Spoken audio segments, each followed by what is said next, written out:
All right, what's up everybody? So in this video, I'm gonna talk about a topic that I feel like is not talked about too much online. And it's when you should move from your beginner horn, I got my Bundy 2 here, to a pro or intermediate model horn. You may be considering purchasing a new horn, but you might not know when or even if you should purchase a new horn. I mean, these things are not cheap. They're quite the investment. So this video hopefully clears up some things for you. All right, so my name's Kevin Benny. If you're new to this channel, I talk about pretty much everything to do with the saxophone when it comes to equipment, tone production, technique.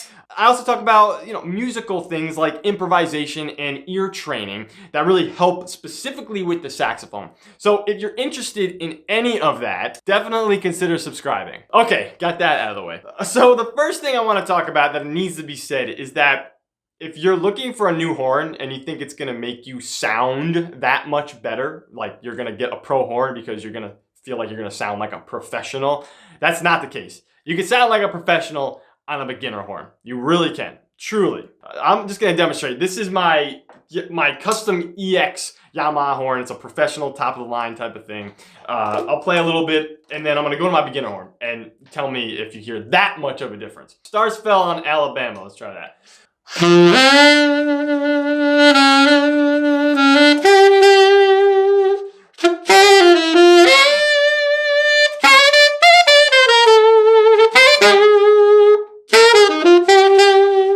Alright, now here's our beginner horn.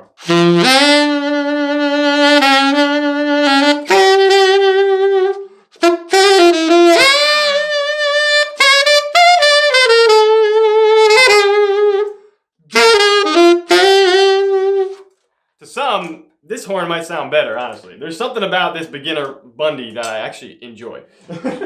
So there you have it. Hopefully that kind of clears up. I prefer this horn, but the other horn I take out to outdoor gigs. I can do what I want with that other horn. First thing I want to talk about is the construction and mechanics and how they differ between the beginner horn to the pro model horn.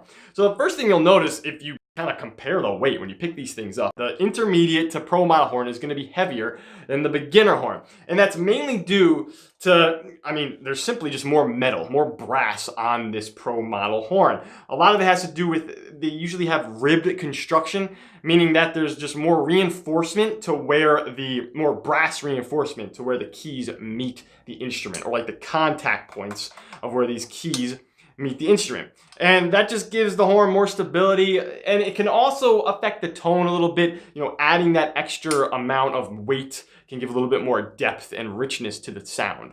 Next is the durability of these horns. So when you're dealing with the student model horn that's being used by, say, 4th grade, 5th grade, middle school, these kids are not the nicest to their instrument, and they're more likely to kind of bang their instrument around. And the student model horn is going to be a lot more resilient to dings and dents.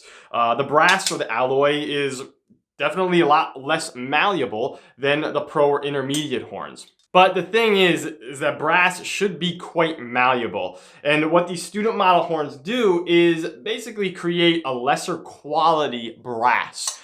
Brass is usually comprised of some sort of copper and zinc, and zinc being the cheaper material.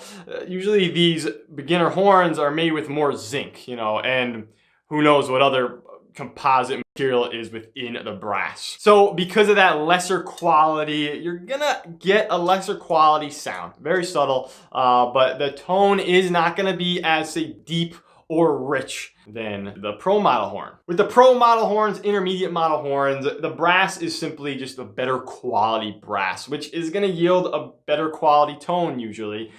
Super subtle, but you're going to get a little more richness to the tone, a little more depth to the tone, say compared to their beginner model counterparts. But because the brass is better quality, you're getting a more malleable alloy. You can bend this and get dings and dents in it a lot easier. So for the student that's in 4th grade to middle school, it's not so great because they're probably gonna ding and dent it up unless they're really, really careful. And it's hard to find a kid who's really careful. But for the pro model horns, the malleability is a good thing if you're wanting it to last for an entire lifetime, because when it comes to repairing the instrument, that malleability to the brass makes it a lot easier to repair over and over and over again by your repair guy, and just you can repair everything on the instrument, bending it whichever way it needs to be bended.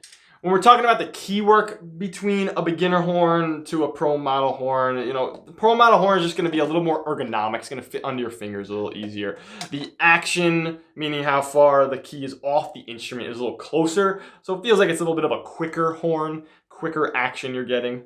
You're usually going to get blue steel springs in a pro to intermediate model horn. It really just gives you a more precise action with your fingers. It feels a little nicer, whereas the beginner horns are going to come with just stainless steel springs, which sometimes feels kind of springy, kind of loose to the action, but a super subtle difference. And then the pads, of course, are going to just be better quality. Usually you're getting genuine quality leather on the pro and intermediate horns. Some of the beginner horns you're going to get like imitation leather, or just lower quality leather.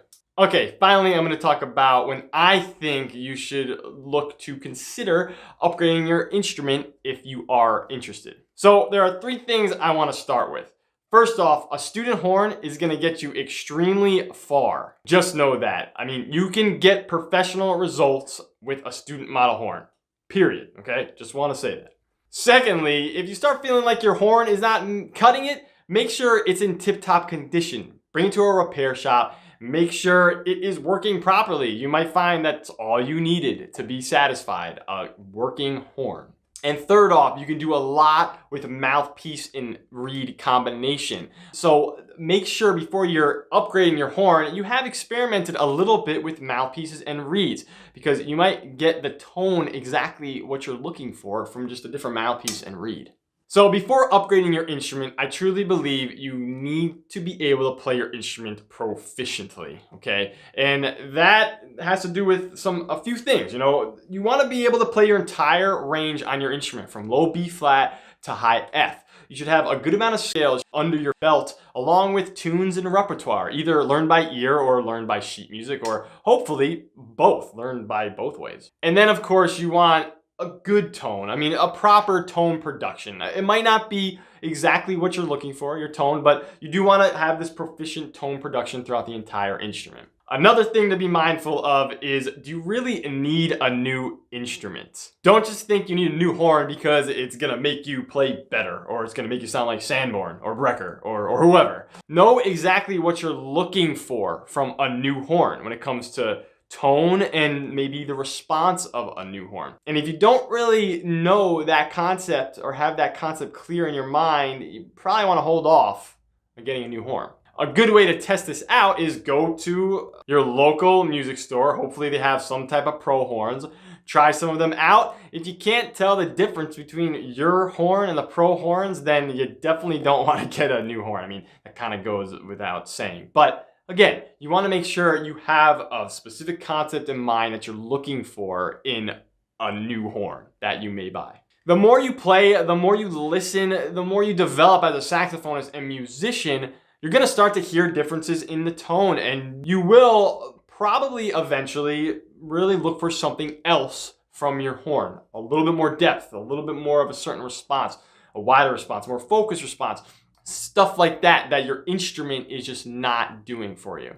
And that's when you think about making the splurge to invest in a new horn. All right, everybody, that is it. I hope that helped. Hopefully it wasn't too long or exhausting. There's another video I'm going to need to do as I'm doing this video, and it's the difference between an intermediate and a pro model horn. In general, I mean, the pro model horn is a better investment in the long run. I really think if you, in your hearts of heart, you know you're gonna play music for the rest of your life, it's a better investment to get the pro model horn. My 2 cents on that, but yeah, that's that. So again, tell me what you think in the comments below. Tell me if this helped. Tell me if it was just like too long and exhaustive. But again, I want to thank everyone for watching the video. Be sure to subscribe, of course, and click on the link in the description below if you want to be part of the crew. You get weekly tips and tricks from me, along with some free sheet music when you sign up. All right, thanks so much, everybody, and as always, stay inspired.